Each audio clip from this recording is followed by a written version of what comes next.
বন্ধুরা জায়গাটা একটু দেখাবো, দেখুন খুব একটা নোংরা জায়গা না, একদম পয় পরিষ্কার। এবং সেই জায়গা থেকে উদ্ধার হলো রাত দুপুরে একটা মারাত্মক রাসেলস ভাইপার এই জেঠিমাদের বাড়ি থেকে। জেঠিমা এই সাপটাকে দেখেছিলেন আপনি, তাই তো? আচ্ছা, দিদি দেখেছিল, এই দিদি দেখেছিল।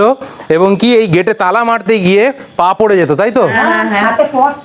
সাক্ষাৎ যমদেবতা। এবং আপনাদেরকে প্রুফ সহ দিচ্ছি যে রাত দুপুরে অন্ধকারে কেউ কোনো সময় হাঁটাহাঁটি করবেন না। যে কোনো সময় আপনাদের কিন্তু বিপদ অপেক্ষা করতে পারে, এই ধরনের ভয়ঙ্কর বিপদ।